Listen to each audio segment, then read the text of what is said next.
All right, peace and blessings, assalamu alaikum, shalom. Welcome, everyone. Thank you for coming out today. As we're going to talk briefly, we're not going to be very long, but I did want to come out and talk with you today about this Iran and Israel conflict that is going on right now, and give the Black First perspective.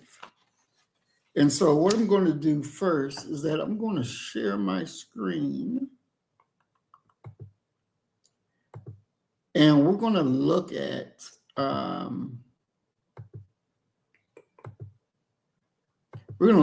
the picture that is advertising today's program. And we're going to go over that.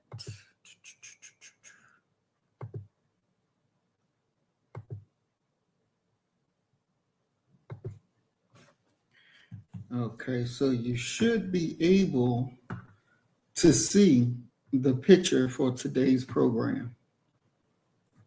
All right, hold on, let me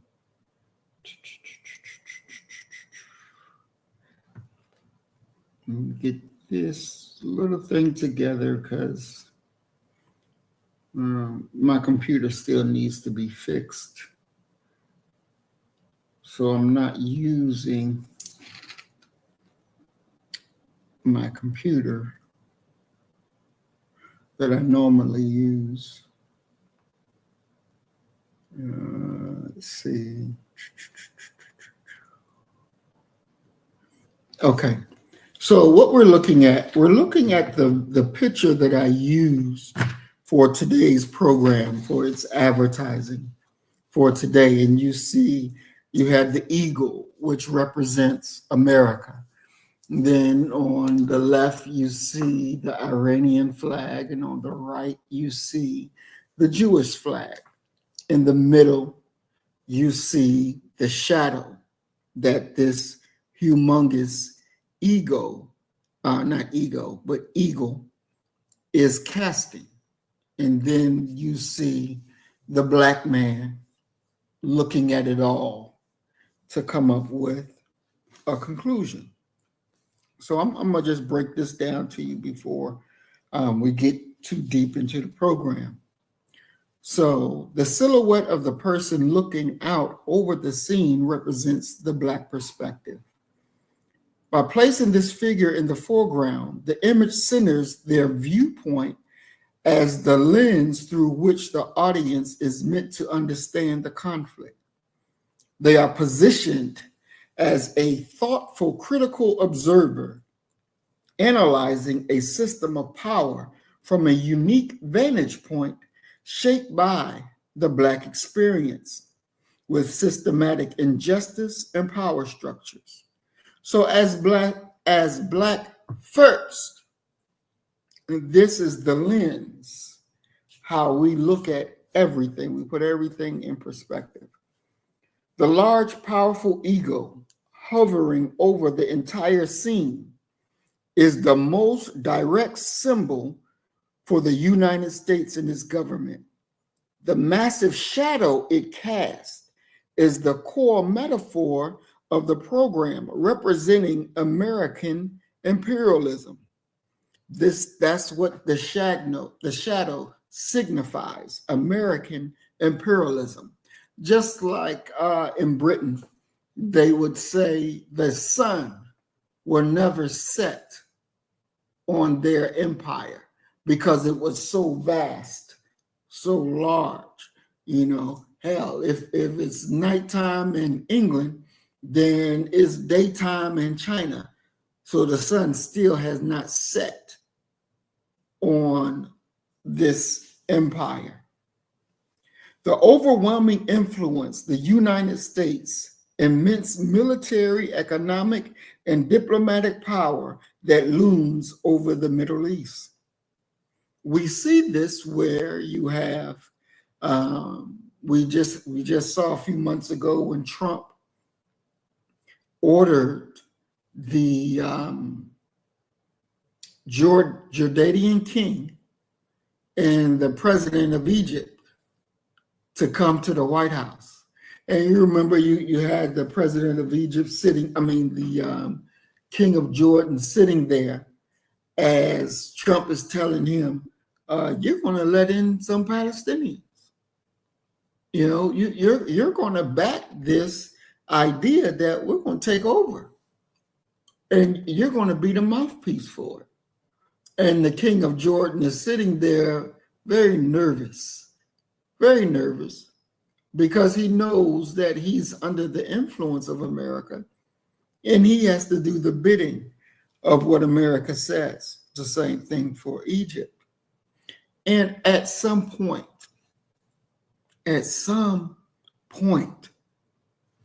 you have to be able to say, enough is enough.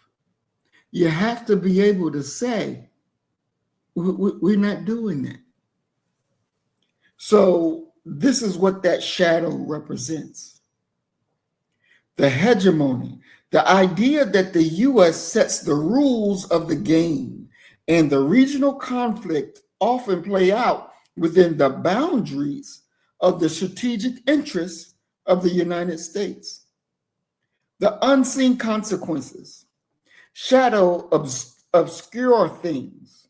This represents often unseen or unacknowledged ways the U.S. foreign policy influences and exacerbates foreign conflict. If we can remember when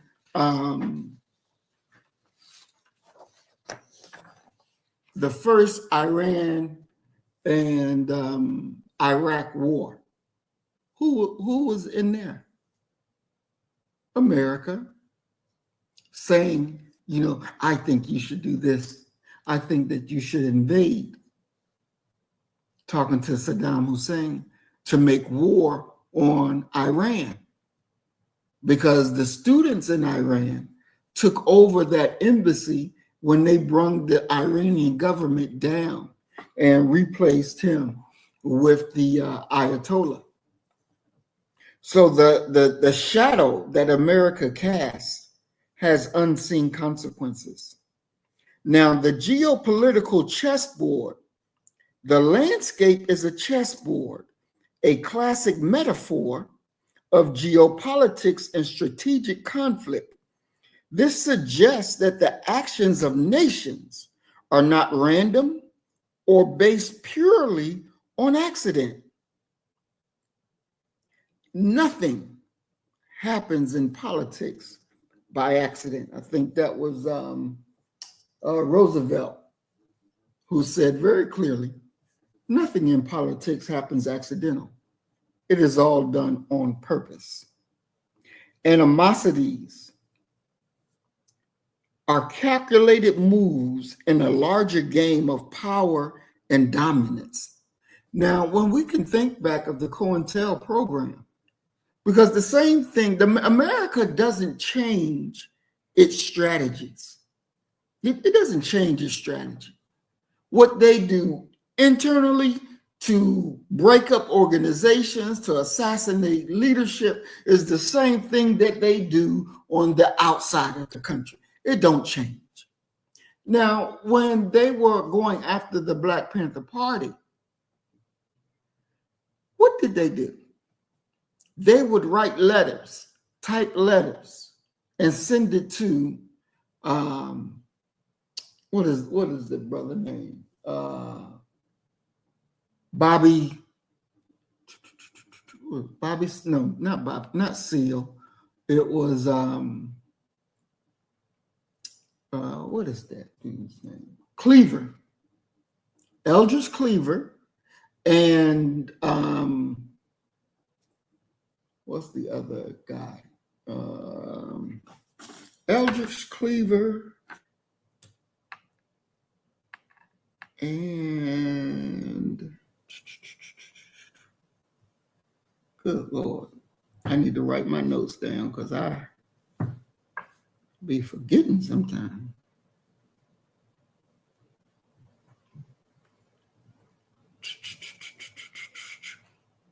Huey P. Newton. Thank you. So when Huey P. Newton and Eldridge Cleaver were at odds, fighting, the enemy, listening in on their conversations, will send letters to the other claiming, oh, I'm going to do this to you and I'm going to do this to you. Now, nobody ever stopped to see, why are you writing this to me? Why are you talking to me like this? They fed into it, and every time they get this letter that was supposed to be from Newton or supposed to be from Cleaver, Eldridge Cleaver, it would make the thing hotter, and they would be arguing more and more. And at the end of the day, come find out, Bobby wasn't sending, Huey wasn't sending no letters, and Eldridge wasn't sending no letters. It was the FBI sending letters to both, making both of them hate and fight each other. And so the same way that the FBI, the CIA, they do these things internally, they do them externally to pit peoples against each other. The same damn peoples against each other. We saw this in Rwanda with the Ritu and the Hitu. Same people. But they ain't like each other no more because of the advent of the enemy sticking his nose in the black business, dividing, separating, and then having one kill off the other, having one mistreat the other. And next thing you know, you have genocide. Black people killing Black people. So this chessboard, this suggests that the actions of nations are not random or based purely on accidental animosities, but they are calculated moves in a larger game of power and dominance. Iran and Israel, as pieces on the board, the flag of Iran and Israel are depicted as small pieces on this board. Crucially, they are positioned within the eagle's shadow. This visual choice is central to the image meaning. It argues that Iran and Israel conflict cannot be fully understood in isolation. It suggests that from an anti-imperialist perspective, or I'll say from a Black first perspective, both nations are actors in a larger drama where the United States is a primary and often manipulative force. Now, most people would say that Israel is the child of America. But in reality, Israel seems to be the parent, or Israel is the tail wagging the dog. Israel is the tail wagging the dog. They go out and buy the American electorate, your senators, your people in the House of Representatives. They're bought and paid for by the Israeli lobby. Now, if they're bought and paid for by the Israeli lobby, how in the hell can they do what is good and right for the so-called American people? How do they get to say, well, we don't want A, B, C, and D. We want you to do G, E, F, and Z. Let's give you some examples. When CPAC had their conventions, all politicians on both sides of the aisle run to say what they're going to do for Israel, run to say that we must embrace Israel, run to say how much they love Israel, and to hell with everybody else. This is why President Trump took so much money from the Israeli lobby, from the Israeli millionaires and billionaires for his campaign, because they paid him for service and they're expecting to get that service. No president prior to Trump's, when he was in his first term, would ever move the American embassy to Jerusalem. They all talked about it, but they never did it. They never did it because they understood, what would this look like? And so Trump said, well, fuck it, I'm going to do it. And he did it. That don't make it right. But money talks and bullshit walks. Trump told Netanyahu, I wouldn't attack Iran if I was you. I wouldn't do that. Don't do it. Stand down. He told him that publicly. Netanyahu said, Cracker, you don't tell me what I'm going to do. I'm going to do what I want to do. Right? So he goes out to bomb Iran, saying that he's doing America a favor, that he's doing British people a favor. See, they've already watered the scene, telling Trump that it was Iran who sent that boy to go kill you, which Iran didn't have a damn thing to do with it. So Trump made a thing that says, you know, if I am killed, this is what I want to happen to Iran. Trump is being used, and I'm not going to call him the deep state, but he's being used because he's not that intelligent. They can pump him up and tell him A, B, C, D, and E, and he'll go right along with it. He's a good mannequin. He's a really good mannequin. Now, when we're understanding that the Black First perspective, that this is how we have to see everything. So their placement within the shadow visually diminishes their agency relative to the overwhelming power of the U.S., framing their conflict as being profoundly shaped and influenced by American interests. Because Trump has said before, look here, dealing with Iraq, fuck it, let's just go take the oil. He can't stop us. Let's just go take it. To hell with everybody say. Ain't that what George Bush said? To hell with what? UN, I don't give a damn about what the UN. I'm going to invade Iraq because I said I'm going to invade. Colin Powell said, what about the Constitution? By Constitution, you are limited. Bush said, I don't give a damn about no Constitution. I'm going to do what I'm going to do, and ain't nobody going to stop me.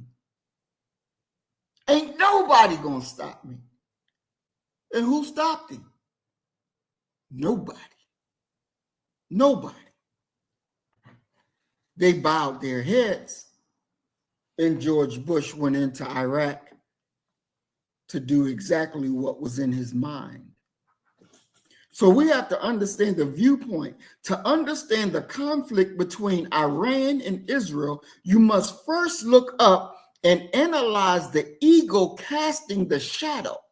The person in the foreground is not just looking at the two pieces. They are analyzing the entire system, the board, the pieces, and the powerful external forces manipulating the game.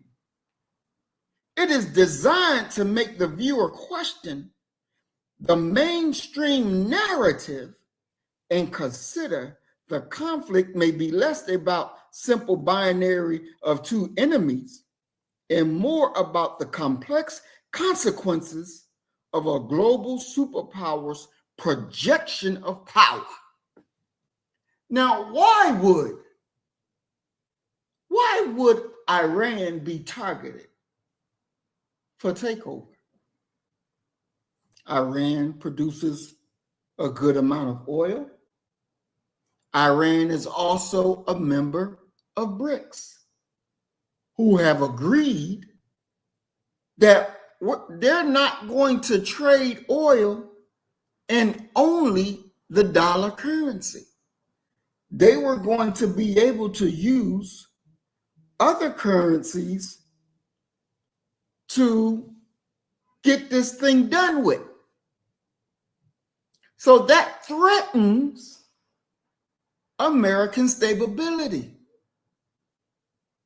Now, America couldn't just jump out and go to war with Russia, even though they were doing a proxy war through Ukraine. America was fighting Russia through that proxy war. But they understood that Ukraine is not going to defeat Russia. After they tried to kill Putin, he's like, oh, fuck that. Gloves are off now. I'm not going to hold back. Gloves coming off. And he's been lighting Ukraine up. And honestly, he should have been did that. Because this war with Ukraine should have never lasted as long as it has. But I understand he didn't want to take on NATO. He didn't want to fight America. So he felt that we can do it through attrition. It ain't hurting us. Let's just do it through attrition and we'll win that way. No, baby, you can't do it through attrition. You got to take them out. It's just that simple. You have to take them out. We don't live in a world that deals with people in a just way. We don't live in that kind of world. The reality is you have to fight for everything that you want. And if you have an enemy on your back that's coming for you, you will either lay down or you will kill that enemy. It is no ifs, ands, and buts about it. That's what you have to do. You have to get that enemy off your back. And we have had this enemy, as you can see, on our back for over 400 years. And it is time to get rid of this enemy. Now, let me tell you, because this war will evolve into a third world war.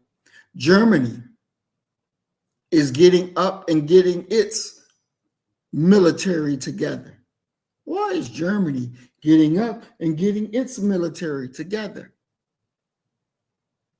Because they're talking about attacking Russia. When the firing starts, be prepared, because then the American military will begin drafting because it doesn't have enough people to go off the war in the first place. So they're going to be drafting, and you better learn to tell your children that they are conscientious objectors, that we don't believe in no war. We don't have nothing to fight for. This is what you must tell your family members so they can get a excuse not to go and fight in this war. You are a conscientious objector. You don't believe in war. It has no purpose, especially for us, because hell, after every war that we've been into on the side of America, how did we get treated after the war was over? They didn't treat us no better. They didn't do right by us. So we cannot expect that after this third world war, that you're going to get treated differently. Let me tell you, this third world war, once those American troops leave these shores in the thousands, hear me, they will leave America in the thousands.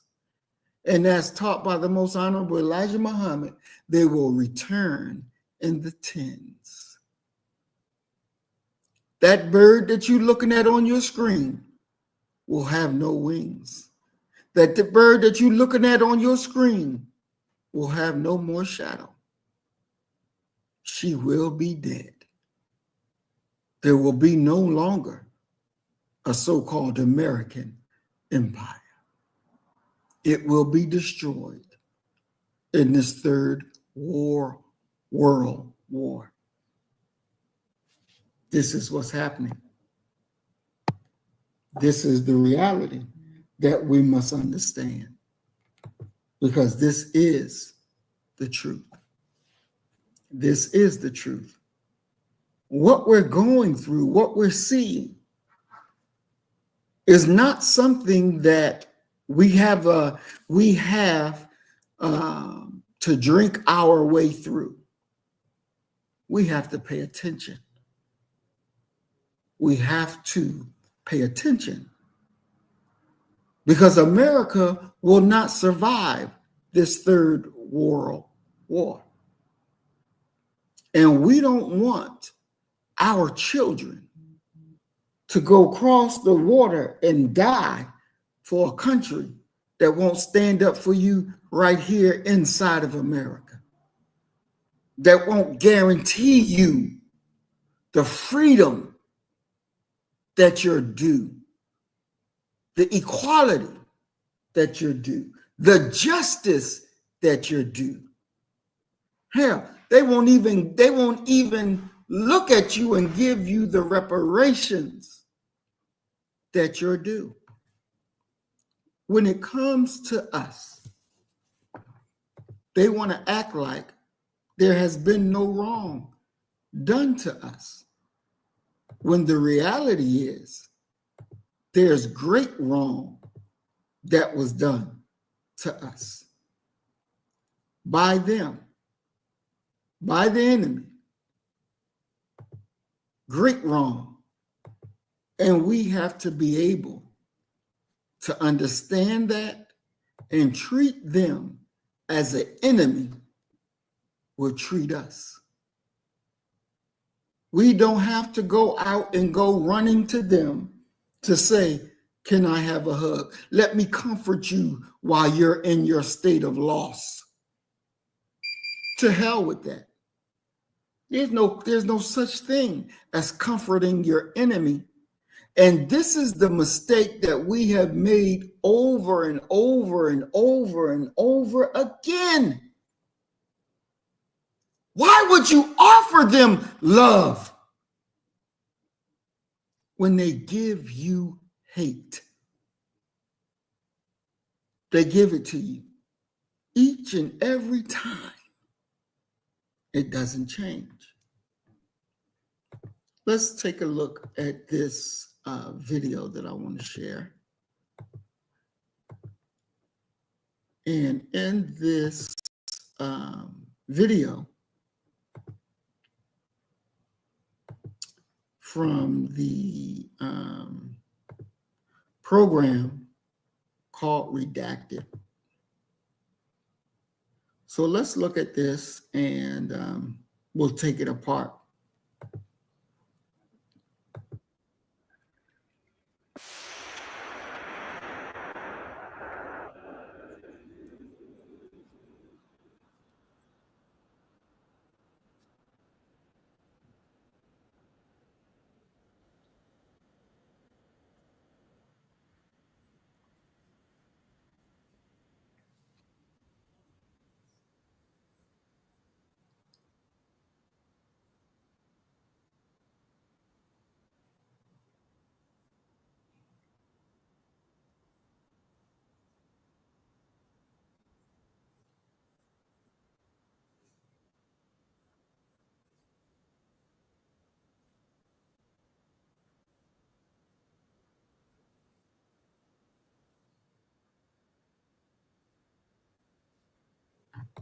Now, I want to stop right there because he says something that I believe is definitely going to happen, because Trump clearly told Netanyahu, we ain't doing it. We're not getting involved. We told you not to strike Iran, and you did it anyway. And now you out here talking about you need our help, but I told you not to do it.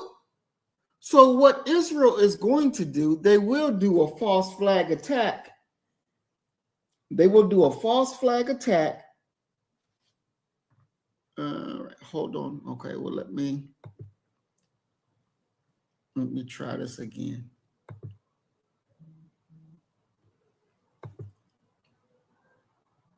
All right, hold on. Let me try this again and see if I can get it right. Oops. Because I'm not using my computer. I am having issues. Okay, so.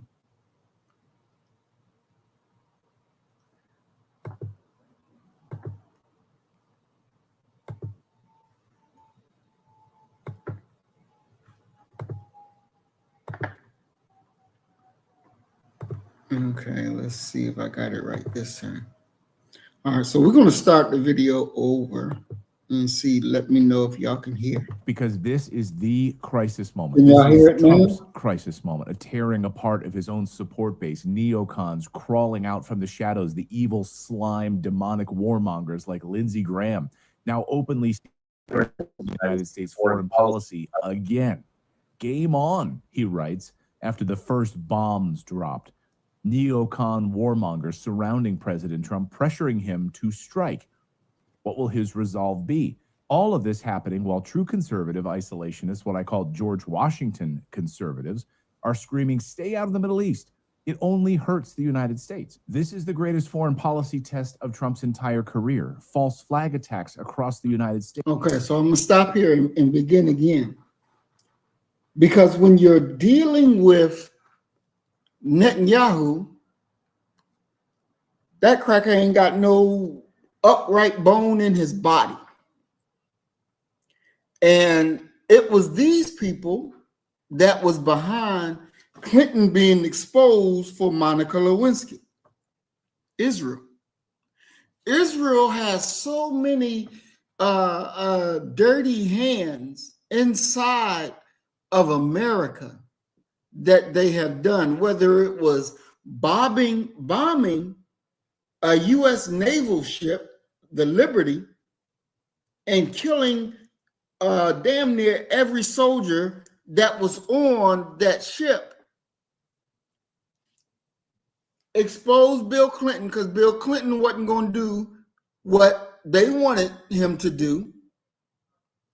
So they knew about Monica Lewinsky because they sent her there. They sent her there, knowing his type, knowing what he likes. Linda Tripp, who recorded the whole goddamn thing, none of this was by accident. All of it was designed. So their thing that they're going to do to ensure America gets into the war against Iran is a false flag attack and blame it on Iran. You see Lindsey Graham, this no good devil, he's pushing and pushing consistently for war against Iran because this is how he makes his money. Being a U.S. senator, but being on the side of Israel and being their lapdog, this is how he makes his money, at the expense of the so-called American people. Now, mind you, where is your loyalty? If you are a U.S. senator, you should be loyal to the country that you serve. He's not loyal to America. He's anti-American. He's loyal to Israel. Now, more of these MAGA Republicans have come out and said, I don't want no war with Iran. I don't want to fight a war on behalf of Israel. What happened to America first? Because they're like, well, Mr. President, we're supposed to be America first, but you're putting Israel first. And so Marjorie Taylor Greene, she had came out and said, I'm not funding nothing to Israel. And then the Israel lobby came knocking at her door and say, what you say? But now she's saying, well, I just wish peace in the Middle East. There's not going to be peace in the Middle East. Mind you, in the Middle East, majority Muslims, so-called Middle East, because there's not really no such thing as a Middle East, but the so-called Middle East, these are supposed to be majority Muslims, right? All of these countries are supposed to be majority Muslim countries. Now, you got some Christians in there. You got some Jews in there. Hell, even in Saddam Hussein government, I don't know if y'all remember Tariq Aziz, but he was a Christian. And he was in Saddam Hussein's government, and he was like their communication guy. And as America was running through, and he was like, oh, there's no Americans on our soil. It's just a lie. It's just a lie. It's just a lie. It ain't true. It ain't true. And Donald Rumsfeld said, I don't know where this dude is coming from, because we're here and we're going to make sure that they understand that we're here. So when you're looking at the Middle East, you're looking at Saudi Arabia, Yemen, Oman, Iraq, Iran, Egypt, all of these, Afghanistan, Pakistan, all of these Muslim countries. And you got one fake Jew country who causes all kinds of shit. And you motherfuckers are so divided that y'all can't come together and whoop their ass. Y'all tried it. They tried it. I think it was like 67 or 66, sometime like that. Had a 6-day war. A 6-day war where these motherfuckers whooped your ass. And it never occurred to you, hey, let's unite. Let's use this money to build our own militaries and pay back these motherfuckers and kick them out of our land. You let these motherfuckers commit genocide against the Palestinians, who are Arabs just like you, and y'all did nothing. You did nothing, but you let this shit happen. And you have the nerve to say, the Honorable Elijah Muhammad ain't a real Muslim. Honorable Minister Louis Farrakhan is not a real Muslim. And you supposed to be real Muslims? Shit. You couldn't pay me to follow your punk ass. Ain't no way in the world. But see, we have to be looking, understanding what's going on, so that we can take it apart and teach it properly. Because all of it is a lesson for us. All of it is a lesson for us. Remember, whatever they do, their tactics that they do to destroy us on the inside of America, they use these same tactics on the outside of America. So we have to be mindful and always watching. Always watching. Now, and I hope that none of us was at this No Kings protest, because that you ain't got no business being there. Let them fight each other, because we got to sit back and take care of the winner. Let them fight each other, because when the winner prevails, then they'll be coming for us. And that's when we will wipe them out. Ain't no ifs, ands, and buts about it. See, they live on past glories of what they did to our ancestors during slavery. They live on past glories. They miscalculate and don't seem to want to recalculate to come out right. Because they learned through the 60s and 70s when America began to burn. Because black folk now, they thought the majority of black folks was behind the philosophy of nonviolence of Martin Luther King. When the reality is, we were not. We were not. And so when King was killed, they did not expect all those cities to go up in flames. They didn't expect it. Why? Because they thought you followed King and you bought into King nonviolence bullshit. They thought you bought into King turn the other cheek bullshit. So they said, what is the thing? Who is this leader that galvanized these niggas and made our cities burn? We gonna find this nigga and kill this nigga. And they went out to find, and they couldn't find. But what did they find? Because one day I'm gonna have to pull out these, because they look, the cracker put everything in writing. And these reports, you see the questions that they went to black people to ask.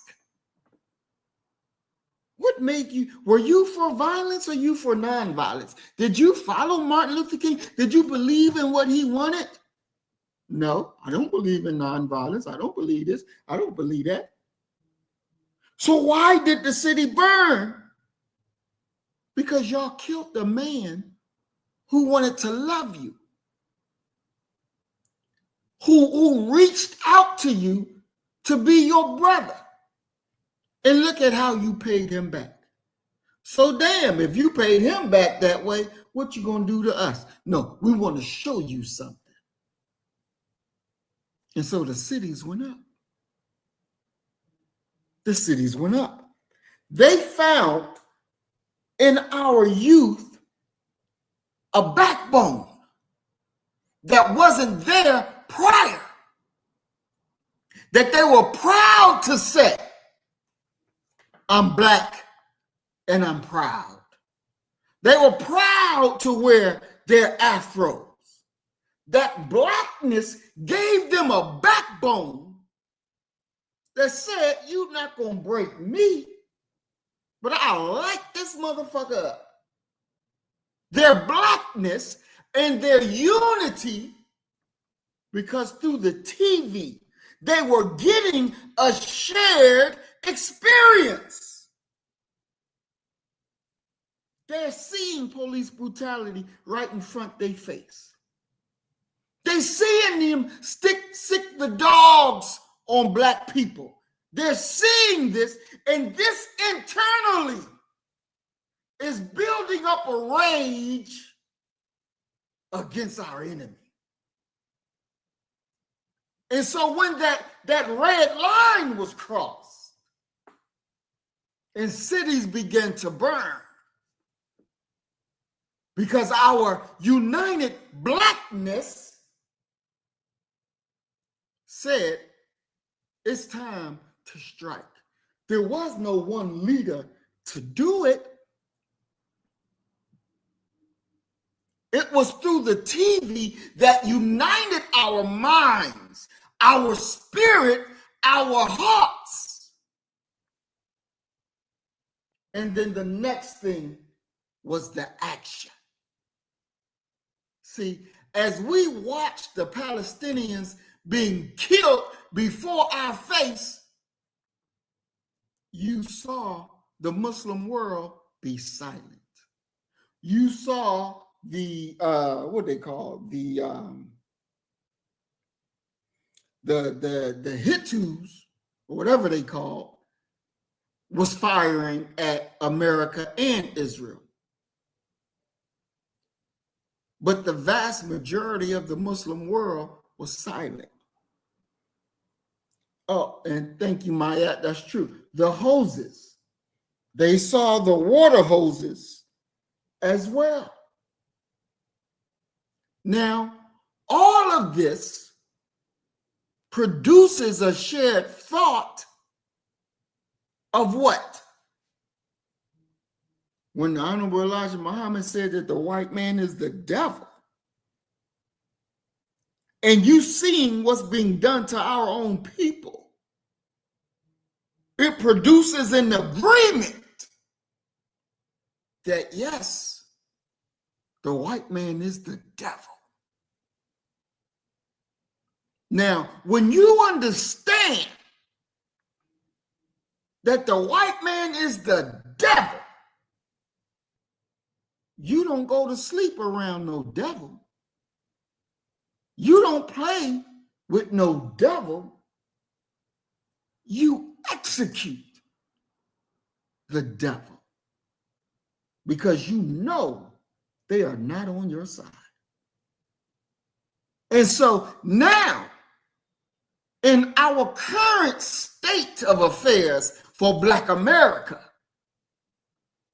do we understand that the white man is still not just the devil, but Satan himself, the very embodiment of evil? You know, I was talking to Sister Ellie today when I got off, and we were talking about what's going on, and her question was to me, why would God permit these evil ass demons to be around? And see, the thing is this: before the advent of the enemy, it was just us. And amongst us, we wouldn't commit evil to the extent that the enemy commits evil, but we would do some things that we should not do to one another. So God sit back and said, well, if you continue doing this to each other, it's not going to produce something good. So why don't I show you what evil personified looks like?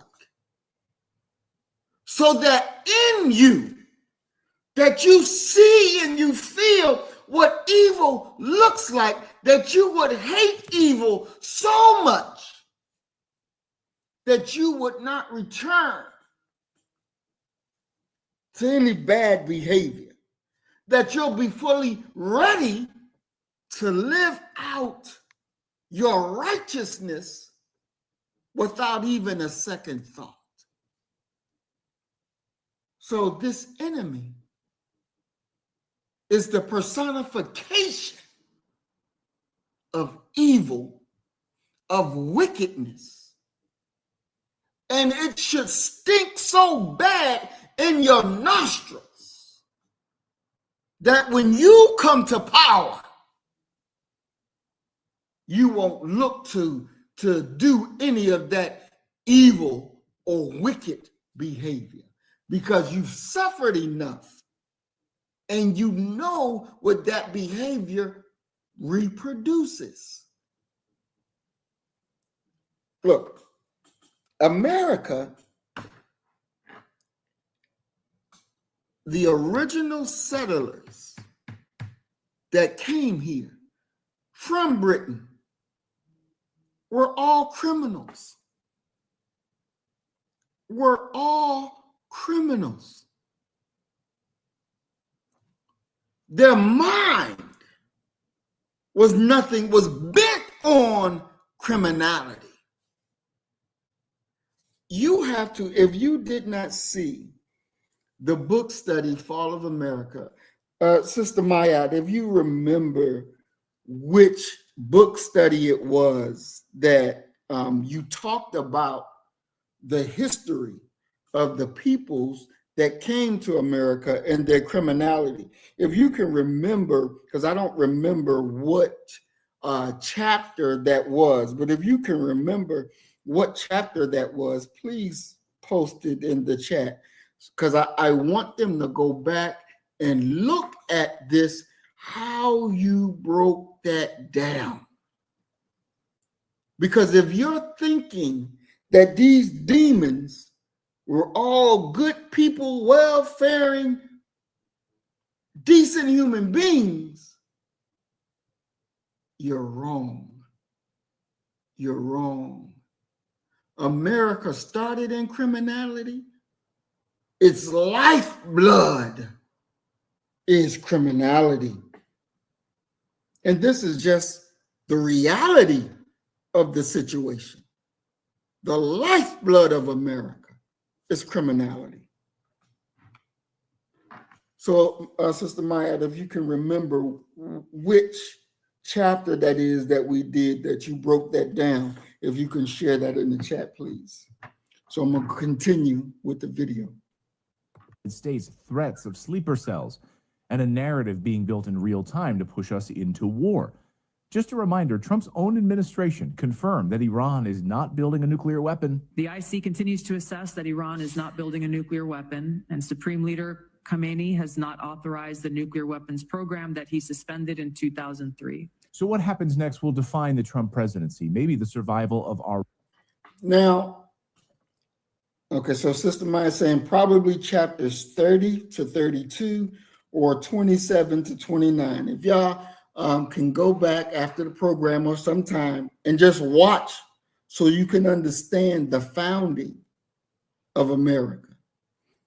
It will be great information to have, to know, and to pass on.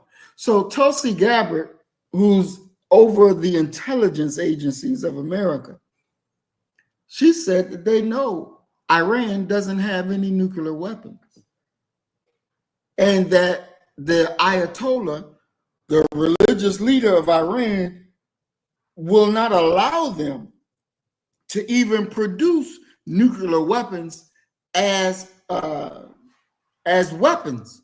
You can have nuclear energy, but he said not have nuclear weapons. Do you understand the countries that have nuclear weapons? The majority of them are all white, except Pakistan and India. Them two got nuclear weapons.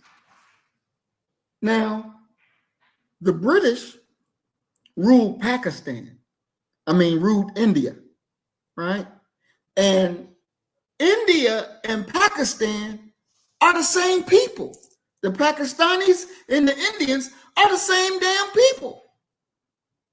But they got so much hatred against each other because the British ruled both. The Hindus and the Muslims and the other sects, all in India. The British ruled all of that and committed many atrocities on all of them. But India and Pakistan with nuclear weapons, but they're aimed at each other. Aimed at each other. Not aimed at their mutual enemies, but aimed at each other. And so the white world say, okay, we're happy with that. Y'all keep them motherfuckers aimed at each other. Y'all keep them aimed at each other, and then y'all good with us.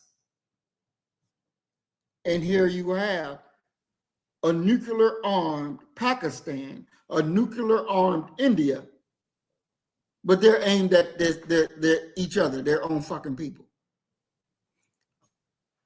When America and Israel says that Iran cannot possess the knowledge of how to build the nuclear weapon,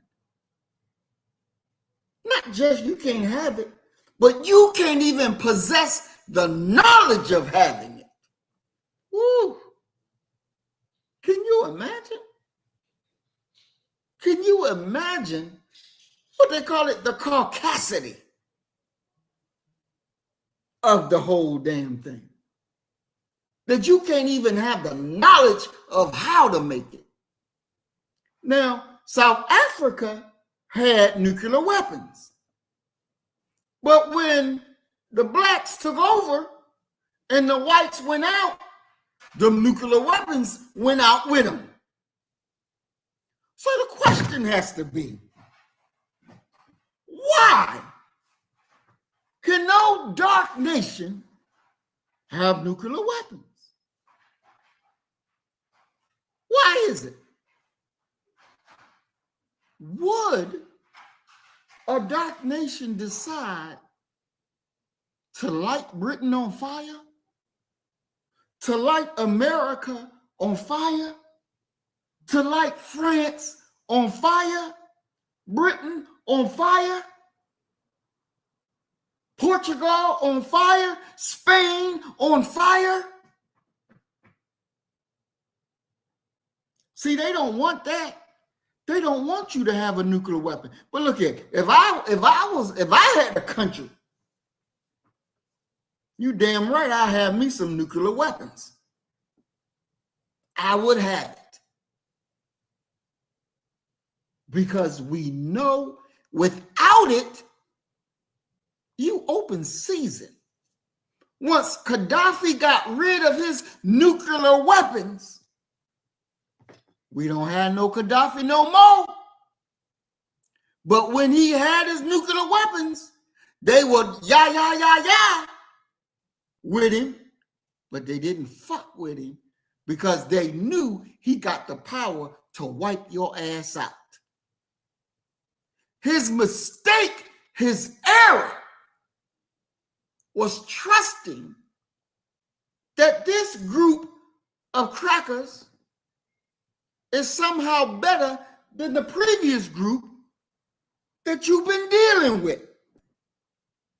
So you gotta keep your nuclear weapons because it keeps you safe. Look what Trump called the Rocket Man. That got his weapons, his nuclear weapons over there in Korea. He didn't get rid of his. George Bush labeled him the axis of evil, but George Bush didn't fuck with it. George Bush didn't attack him. Why? Because he said, you bring your ass this way and I'm going to send you something. Special delivery. So it produced a level of detente. I can't do nothing to you because you can do the same back to me. See, you got to understand, if you don't possess the power to make your enemies suffer, and they know you don't have that kind of power, they'll eat you alive day in and day out. And this is what you see. See, when you're looking at this Israel and Iran, Israel thought that I can just fuck over Iran and ain't shit gonna happen. But they found out, they fucked around and found out that, yeah, motherfucker, we gonna drop some shit on your ass for real. See, because Iran been letting them get away with shit that they should have never allowed.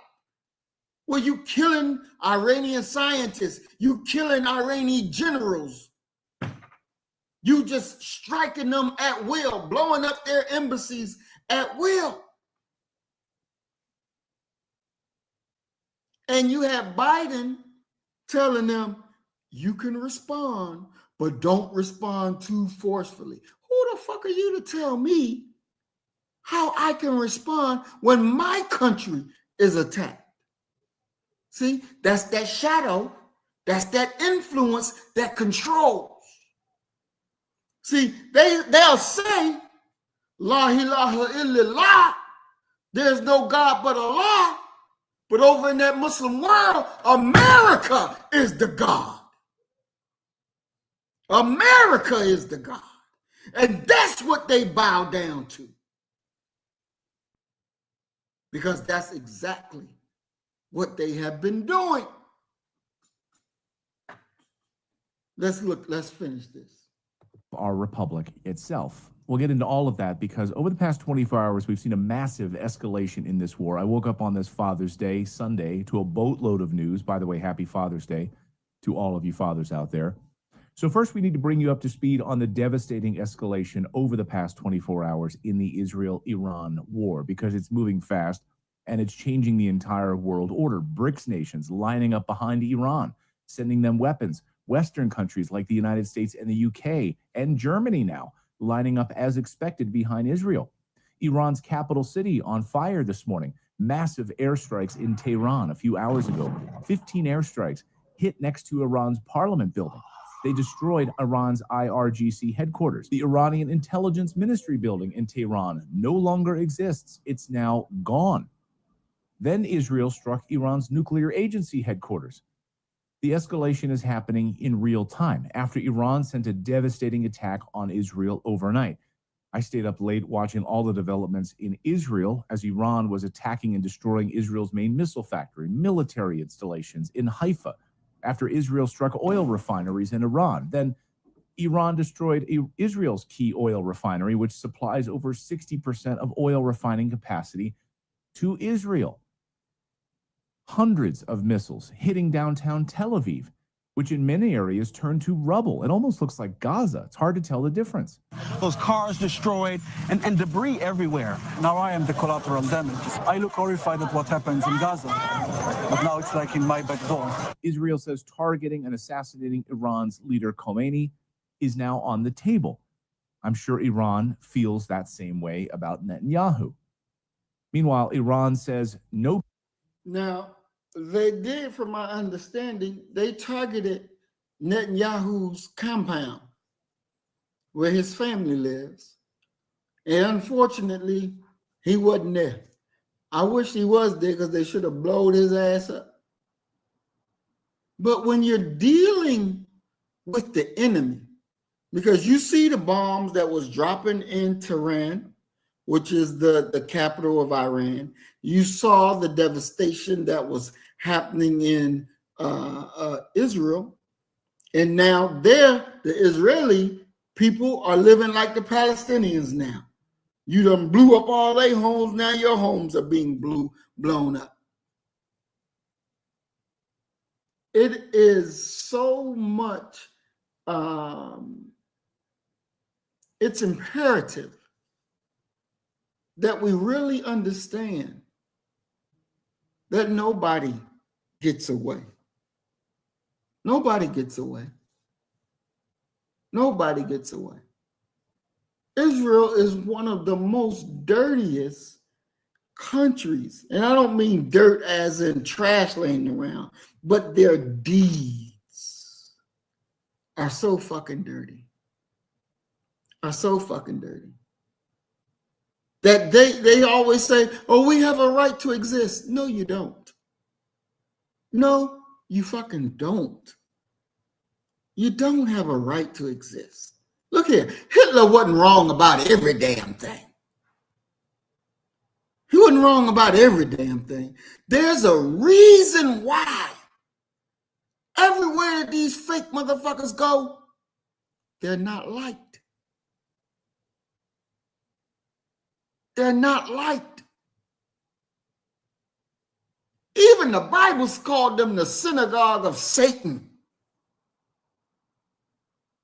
They're not fucking liked because they're just as evil and low down. That's why when you see your Christian pastors and all that talking about, we got to stand with Israel. Look here, you should run out of their church. They start talking that bullshit. Bad enough they selling you a untrue story, but they want you to literally give all that you got to Satan. And because you don't know no better, you're going to do and hear what they say, and you're going to do it. Stupidity. No peace talks. Iran says that's canceled, done. I know that's shocking, right? You mean you don't want to have talks with the people that just killed your top military commanders, assassinated your nuclear scientists? Shocking. Why wouldn't you want to sit down and have dinner with those people? Israel, for its part, has now declared full air superiority over Iranian skies, which raised a lot of eyebrows with that statement. Weird, because as UN Weapons Inspector Scott Ritter just posted, if Israel has established air superiority over Iran, how is it that Iran can launch a daylight missile attack on Israel? Good question. There's a lot of propaganda happening right now. And as Colonel McGregor pointed out last night, what Israel wanted was provocation. And they got it. Quote, in less than 18 hours after Israel's surprise attack, Iran responded, firing hundreds of ballistic missiles, including hypersonic missiles, into central Tel Aviv and across Israel. Meanwhile, Israel's Iron Dome failed. Israeli intelligence failed. So now Netanyahu is pleading with Washington to intervene with American military power to rescue Israel from certain defeat, a defeat Netanyahu crafted with encouragement from Washington. So think about that for a second. Israel knew it couldn't beat Iran, and any military expert worth his salt knows that unless they're lying to you. So this was all planned. Launch the attack and then beg Trump, beg Germany, beg the UK to come in and help.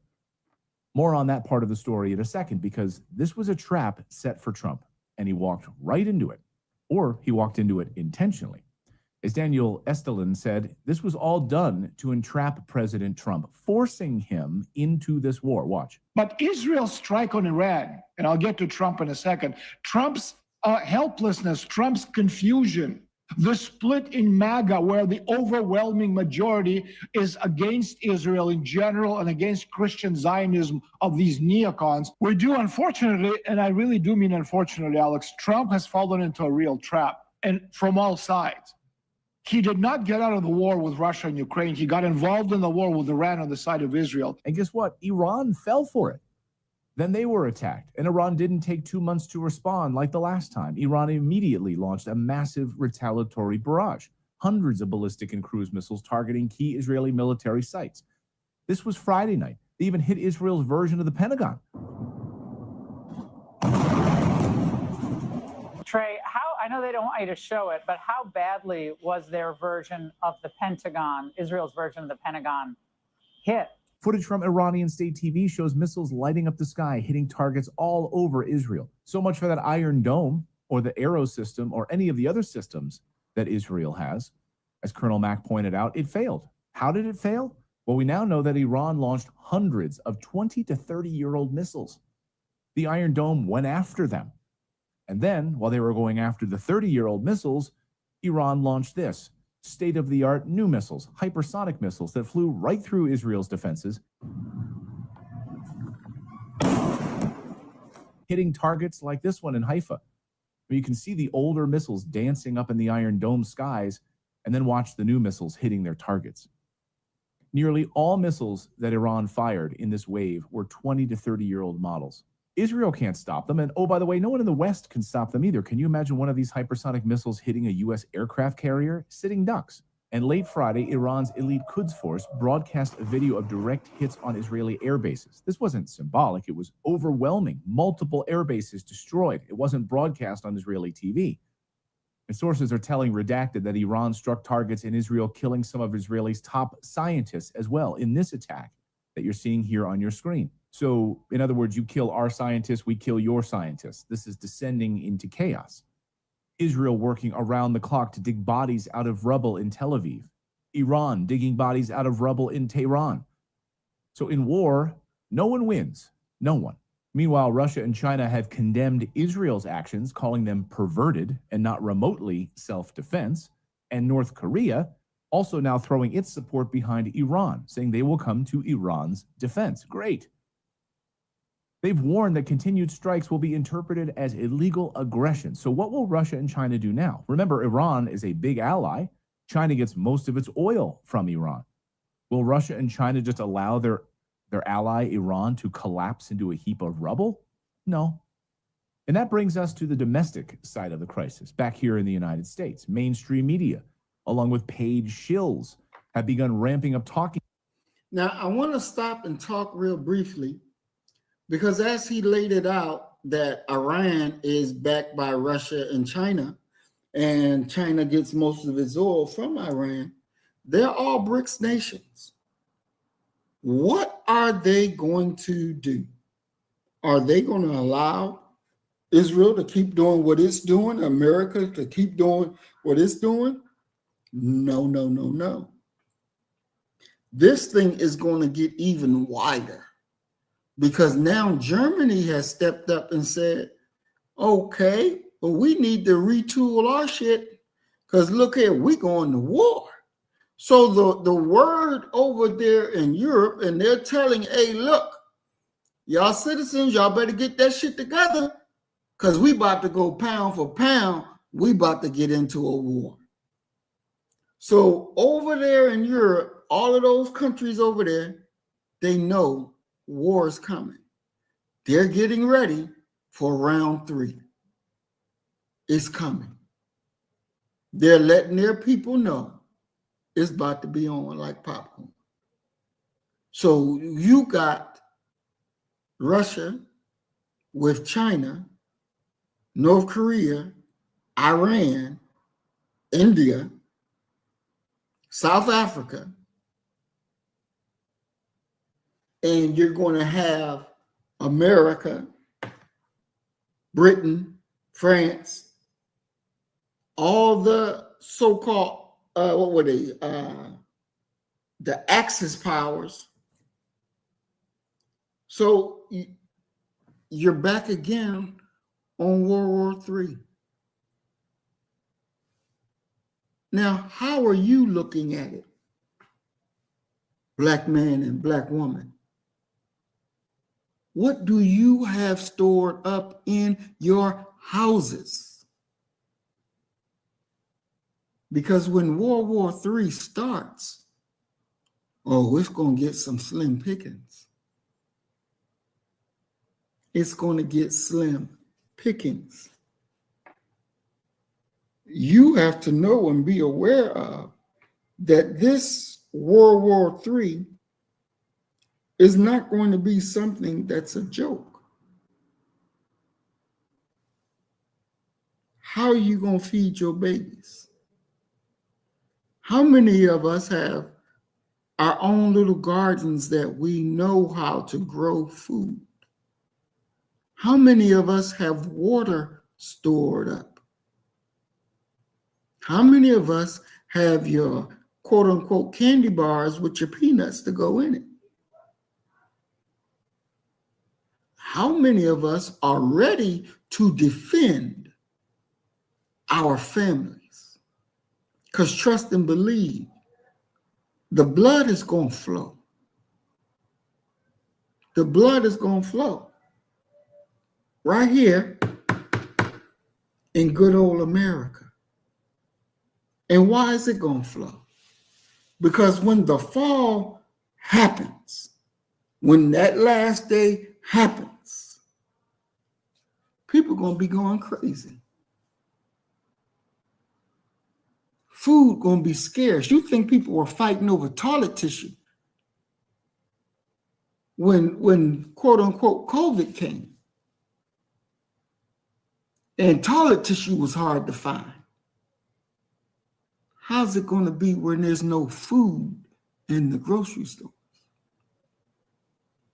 How is it going to be then? See, I'm not telling you something that ain't going to happen. I'm telling you something that's going to happen. And this is what you got to understand. Ain't no more good days for America. Ain't no more good days. And you have to be prepared and have your family prepared. And what you gonna do? You got to have an answer. You got to know what you're going to do and what you're willing to make happen. You can't be second guessing. You got to have a determined mind, because you know, I know, we know that these crackers don't have a problem with taking out their gun and blowing your head off. You're talking about lawless America? Trust and believe. Lawless America will be on fire. It will be on fire. That big bird ain't gonna be flying. It's gonna be you. It's gonna be me. It's gonna be us, and we gotta have our stuff together. We gotta have ourselves together, because a new day is being born through us. You know, there's not going to be no, hey, let's kiss and get along with everybody. That's just not going to happen. That's just not the way it's going to be. That's just not the way it is. War is here. The realities is coming to your front door. How are you going to be prepared? What you going to do? These questions must be answered. This is why I say that we have to take over cities. We have to. Because if you control a municipality, you have so many options. All you have to do is hold it. That's all you have to do is hold it. You have to begin to think militarily. You cannot afford, we cannot afford to be thinking, oh, let's just get along and go along and everything will be okay. After the Revolutionary War, and you were out there helping George Washington and the boys beat the British, what did they do to you after the war was over? Did they give you good treatment? What did they do to you? For the work that you put in, what did they do to you? Have you forgotten? Have you forgotten?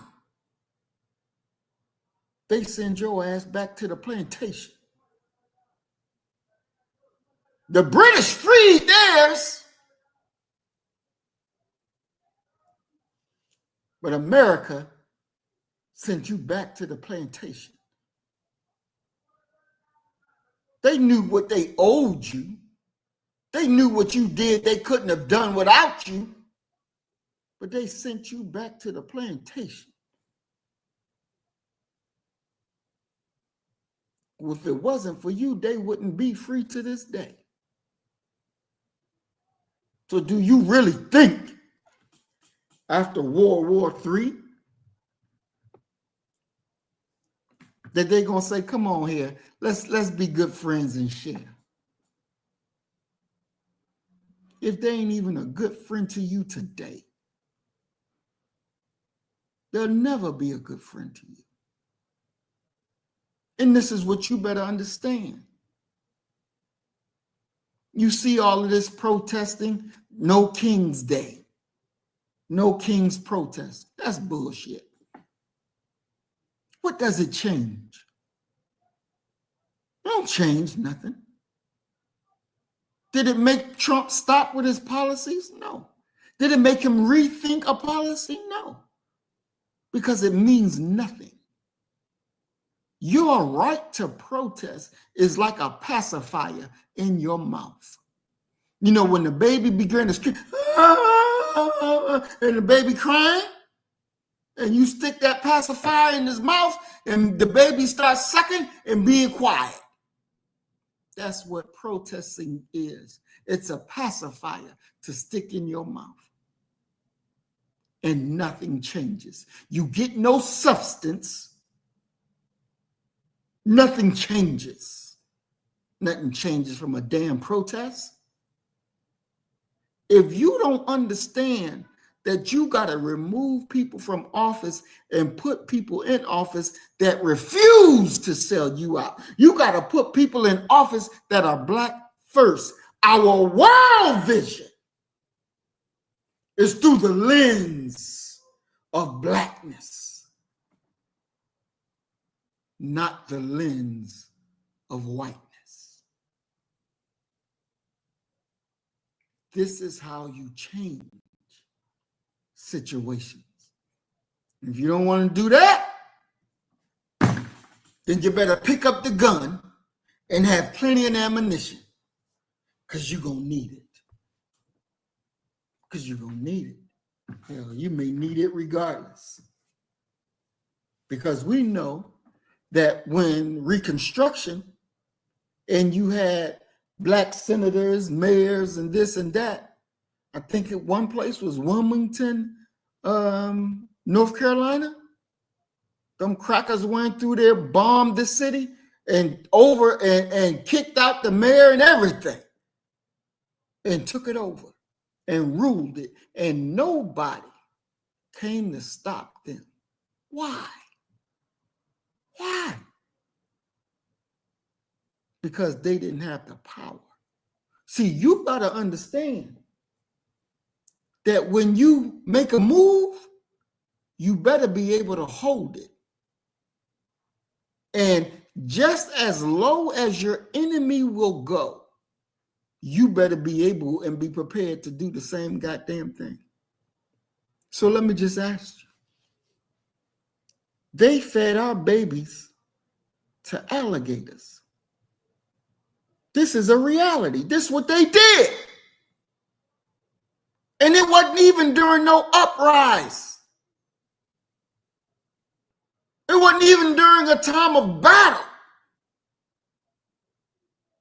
They just fed our babies to alligators. What are you prepared to do in the time of battle? What are you prepared to do? Because their babies will shoot you. You see the videos of their babies with the automatic weapons out there. They're teaching their children to kill. Our children just kill by happenstance. They're training their babies to kill. What you gonna do? Save the baby and let the baby blow your damn head off? You better understand the time and what must be done. This is warfare. This is actual facts. What are you prepared to do today, tomorrow, and forever? What are you prepared to do?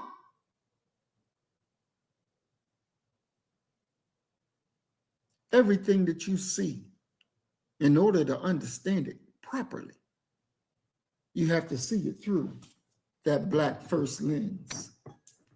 Because it is that black first lens that give us proper eyesight. Because we know the enemy. We know what his mind suggests. And we know the actions. So don't get caught sleeping. I want to thank everybody for showing up and coming out and joining us today. I just wanted to come before you for a little bit and talk about this Russia this Israel and Iran war, and what will happen home in America, because it ain't over. It ain't over. You're watching a reset, but these white powers thinking that they're going to be the next rulers, when in reality, they're not. They're not. You, me, us are going to take our rightful place. And don't you think, just because when we're in power, that the enemy going to submit peacefully? Oh, no.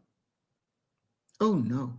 They're going to be plotting and planning of every way how to get you out of power, how to kill you, how to come for you. I believe they just assassinated again a leading Haitian official. Why would you do that? You got to understand that war has been declared against us, and the enemy has never stopped fighting this war. We have acquiesced. We have submitted and said, oh, that's just the way things go. We have accepted the unacceptable. And it's time for a change. We have to man up and handle our business on all levels. Warfare on all levels. And it ain't by accident. It is what it is. Again, I want to thank you all for joining. I want to thank you all for coming out and spending this hour and a half with your brother on this topic as we get ready for our Tuesday program with Sister Maya on the book study of The Fall of America. And, y'all need to continue to watch, continue to share, continue to learn, because we're walking through the fall of America as we speak. As we speak. And you need to understand what's going on. You have to understand what's going on. Because not just your lifeline is on the line, but the lifeline of your children, your grandchildren, your family members. We have to get it together. Thank you, Sister Eleanor, for coming up. Peace and blessings, and continue to help and show us the great information that you share, because the information that you shared with me today of what's going on over there is not the same information that we're getting in America. It's a totally different situation. So I want to thank you for what you have continued to always share with your brother. Thank you. Love you. Sister Mayat, peace and blessings, Queen. It's glad to see you. Always looking forward to our program on Tuesday. Jerry Nelms, welcome to the program. Peace and blessings. Glad you're here. Mac 285, peace and blessings, big bro. We are glad that you are here with us today. Twin Pyramid, peace and blessings, Twin. Ain't seen you in a minute. We are definitely glad you are here, bro. Emerald Modesty, peace and blessings, Queen. We are glad you are here. I get happy every time that I see you in the chat. Most definitely. And to the showing, we got 26 people watching live. Peace and blessings. We are glad that you're here, whether you made a comment in the chat or not. Sheila Neal, peace and blessings. Glad to see you here. Earthman, peace and blessings. We are glad to see that you're here. Sister Cassie couldn't make it with us today. So it's just your brother here doing what we got to do. Well, I love you all and looking forward to getting back and seeing y'all Tuesday as we continue the book study of the time. And we continue the book study of the fall of America. And also, Doc will be back with us on Saturdays, and we will be dealing on Saturdays with Doc. So get ready for that. He's all fired up and ready to be back. So as we always say, you kill the nigger in you, I'm going to kill the nigger in me, and our God will reign supreme. We are Black first, today, tomorrow, and forever.